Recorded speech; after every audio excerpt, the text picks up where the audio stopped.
Leaving My Homeland, A Refugee's Journey from Ukraine, written by Rodger. Leaving my homeland. Leaving Ukraine. Where would you go if fighting broke out in your country? How would you know who to trust to keep you safe? Ukraine is a country in Eastern Europe. Since 2014, the eastern part of the country has been a battleground. Ukrainian government troops are fighting forces that support its neighbor, Russia. On February 24th, 2022, just about 2 weeks ago, Ukraine was attacked by Russia and they began fighting again. Thousands of people have been killed or gone missing in the conflict. This recent conflict has 9,000 people dead. Russia has taken control of land that used to belong to Ukraine. They are trying to take over all of Ukraine. Right now, the part they control is called Crimea, part of a Ukrainian region in eastern Ukraine called the Donetsk Oblast has broken away from the country. It has declared itself independent.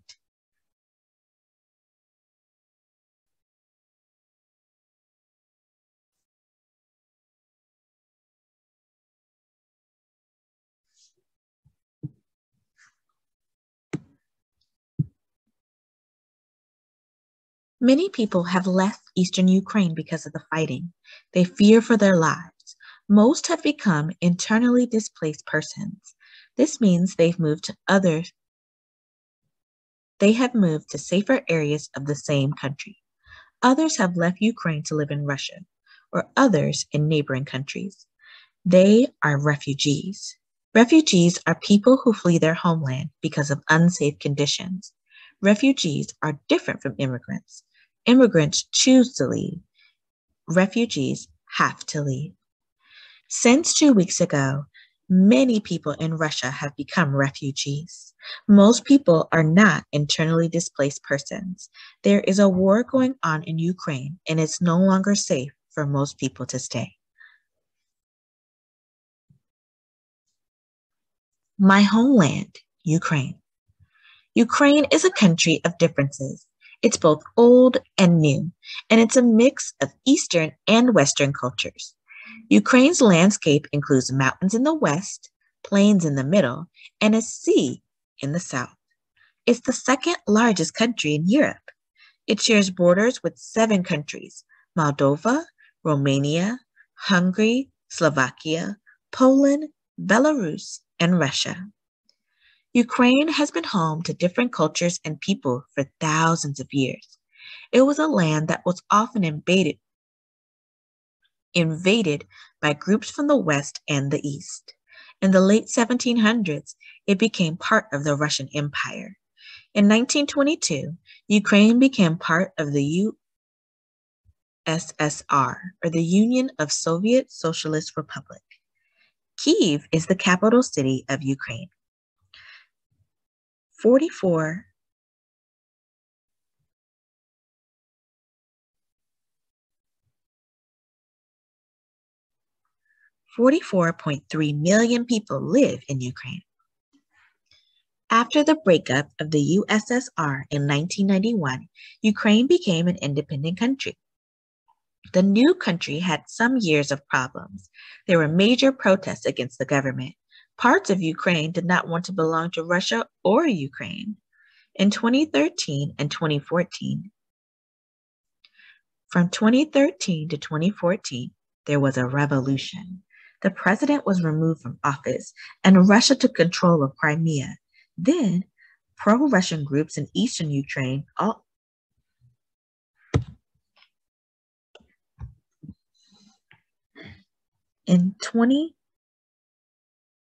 From 2013 to 2014, there was a revolution. The president was removed from office, and Russia took control of Crimea, a part of southern Ukraine. Pro-Russian groups in eastern Ukraine also took control of different areas. Part of the Donetsk Oblast declared independence. Militia groups announced that the new country would be called Donetsk People's Republic, or DPR. Ukrainian troops have been fighting the militia since 2014. Right now, today, on March 5th, 2022, there is a war happening in Ukraine. That is because Russia invaded from all sides of Ukraine, trying to take over the country. The Ukrainian people are fighting back as hard as they can. They have friends all around the world that are sending support to help them win the war. Here are some fun facts. The number of people that live in Ukraine is 44.3 million. Some of those people will be displaced and become refugees because of the war. Here is a flag of Ukraine. It has blue on the top, which represents the sky, and yellow on the bottom, which represents its fields of wheat. Miron's story, before the bombs. My favorite thing about my city, Donetsk, is my football or soccer team. They are the best. They beat all the others. It's true. They're called the FC Shakhtar Donetsk, or they were before the fighting. They played at a big stadium called Donbass Arena. My father took me to matches there on my birthdays. Donetsk is a big city in eastern Ukraine. My mother and my father worked at the coal mines there. My mother was an engineer and my father worked in maintenance. In Donetsk, we had a nice house. We lived with my baba, which means grandmother in Russian. She was my father's mother, and she was from Russia. We are both Russian and Ukrainian. My teta, or great aunt, also lived with us. I have a sister too. Her name is Natasya. She does not like football, but she likes hockey and baseball. But she loves hockey and basketball. At our house, we had a big garden with fruit trees. We also had chickens in the back. Baba was the best cook. It was so good, everything she made. Her pampushki were my favorite. My mouth waters just thinking of them. Baba and my aunt took care of us when my parents were working. When they were not working, we did all kinds of fun stuff, like going to FC Shakhtar Donetsk matches.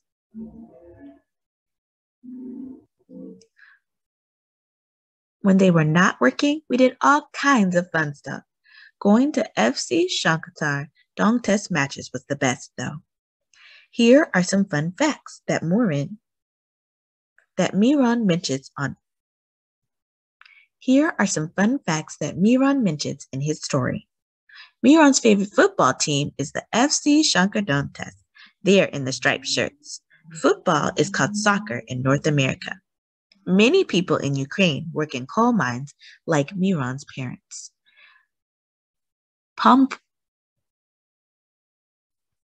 Pampushki are fruit-filled donuts. They are a traditional homemade treat. Here is some fun number facts. This chart shows the ethnic groups in Ukraine. It's a pie chart, and it shows that 78%, or most of the people in Ukraine, are ethnically Ukrainian.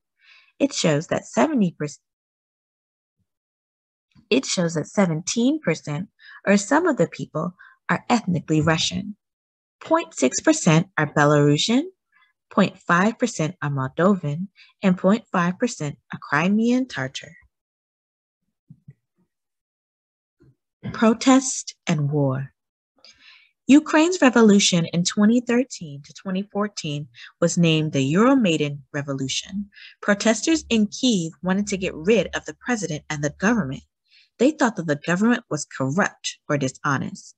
They also believed Russia had too much power over Ukraine. People in other areas of Ukraine did not feel the same way. Russia did not like that the new Ukrainian government was being formed. It sent forces into Crimea. Most people in Crimea are ethnically Russian. Helped by Russia, local militias took control of Crimea. Later, Crimea was taken over by Russia itself. People in the area of Donbass in eastern Ukraine began to protest the Ukrainian government too. Donbass is a larger area that includes Donetsk Oblast. Most of the people who live there are ethnically Russian. The protests turned violent and then they turned into war. Pro-Russian militias battled against Ukrainian government forces. Russia supplied the militias with money and weapons. There were also pro-Ukrainian militias. Some of these were supported by the Ukrainian government. Early in the war, pro-Russian militias took over many eastern cities and government buildings. Militias in the cities of Donetsk and Luhansk voted for independence from Ukraine. Here are the fun facts. Meow! Here are the fun facts from this page. Donetsk Oblast and Luhansk Oblast are part of the larger area of Ukraine called Donbass. There, Russian supporters fought the Ukrainian government. The people in the cities of Donetsk and Luhansk demanded to be allowed to vote. Here's an important thing you should know. The UN tells that children have rights. Here is one of the rights that children have. The government has a responsibility to ensure that children's rights are protected. Right now, the war in Ukraine was started by Russia invading Ukraine. The war is still going on. The revolution from 2013 to 2014 ended in 2014, and it had Crimea as its own place as well as Donetsk Oblast. Right now, Ukrainians are fighting to keep the rest of their country safe and together. Miron's story, in hiding. When the militias first took over, it was confusing. My father was thinking we must choose a side, but my mother wanted no part of war. My mother has family in Dnipro and Kiev in the western part of Ukraine. My mother's family wanted us to come live with them. Baba and Teta would not leave. They were born there. Also, Baba was sick and could not travel. Where Baba stays, Teta also stayed. So we all stayed. At night, bombs fell. Most of us huddled in the bathroom. We slept in the tub and on the floor. Papa and Tata stayed in their bedroom with the chickens. People had been stealing food, so the chickens lived in the house with us. Papa said she was not afraid to die with them, but I think she was just trying to be brave for us. We were all like scared chickens when the mortars landed. Our neighbor's house was turned to rubble, and an apartment building 2 streets away was completely destroyed. School was closed. I was sad about that. Natasha was angry because she wanted to complete her studies. My parents still had to work, though. Sometimes they were stranded for many days at the mine.